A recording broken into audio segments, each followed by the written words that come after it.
நிறைய பெண்கள் என்கிட்ட கேட்டுட்டு இருந்த விஷயம் வந்து கருத்தரிக்கணும் அப்படின்னா என்ன மாதிரியான ஆரோக்கியமான உணவுகள்லாம் எடுத்துக்கணும், ஸோ கருமுட்டை வளர்ச்சிக்கு ஆரோக்கியமான உணவுகள்லாம் என்ன அப்படின்னு சொல்லி கேட்டிருந்தாங்க. ஸோ தினமும் இவங்க இதை உணவுல சேர்த்துக்கிட்டா அவங்க கருமுட்டை ஆரோக்கியமாக இருக்கும் அப்படிங்கிறத பத்தி தான் இன்னைக்கு நம்ம பார்க்க போறோம். ஸோ கருமுட்டை வளர்ச்சி ஆரோக்கியம் இல்லாம இருக்கு அப்படிங்கறது எப்படி தெரிஞ்சுக்கலாம்னா, ஒண்ணு அடிக்கடி உங்களுக்கு வந்து திடீர்னு பீரியட்ஸ் இர்ரெகுலரா இருக்கு, பீரியட்ஸ் வந்து நல்ல ஃப்ளோ இல்லாம கம்மியா ஃப்ளோவா இருக்கு, ஸ்பாட்டிங் மட்டும்தான் இருக்கு, திடீர்னு அடிக்கடி ஒற்றை தலைவலி வந்துகிட்டே இருக்கு, நிறைய மூட் ஸ்விங்ஸ் இருந்துகிட்டே இருக்கு, திடீர்னு உடம்பு வந்து குப்பு குப்புன்னு வேர்த்து கொட்டுது,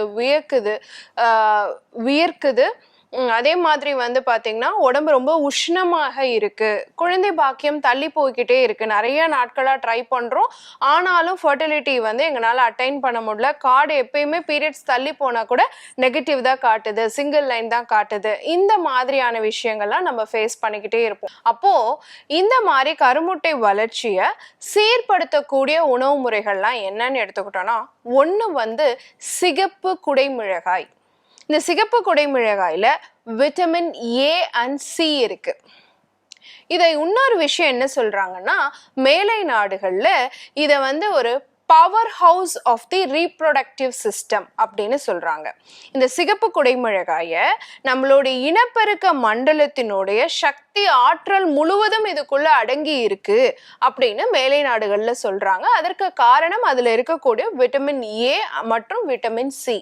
இது கருமுட்டை வளர்ச்சிக்கு ரொம்ப ஆரோக்கியம் கொடுக்கக்கூடியதாக இருக்கும். ஸோ நம்ம கிளினிக் வரக்கூடிய நிறைய பேஷண்ட்ஸுக்கு நம்ம என்ன சொல்றோம்னா, குடைமிளகாயில சட்னி பண்ணி சாப்பிடுங்க, சாலட்ஸ் பண்ணி சாப்பிடுங்க, கருமுட்டை வளர்ச்சி ஆரோக்கியமா இருக்கும் அப்படின்னு நம்ம சொல்றோம்.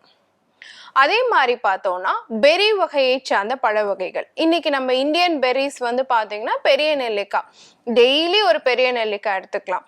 அதே மாதிரி இலந்தை பழம் ரெகுலரா ஒரு 4 to 5 பழங்கள் டெய்லியுமே நம்ம எடுத்துக்கலாம்.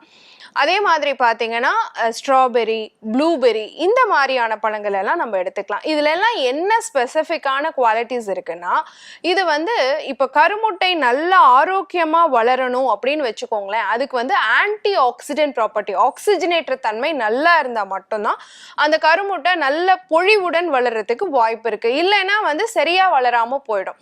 அந்த ஆக்சிஜனேற்ற தன்மை நிறைந்ததாக இருக்கக்கூடியது இந்த பெரி வகையை சார்ந்த பழங்கள்.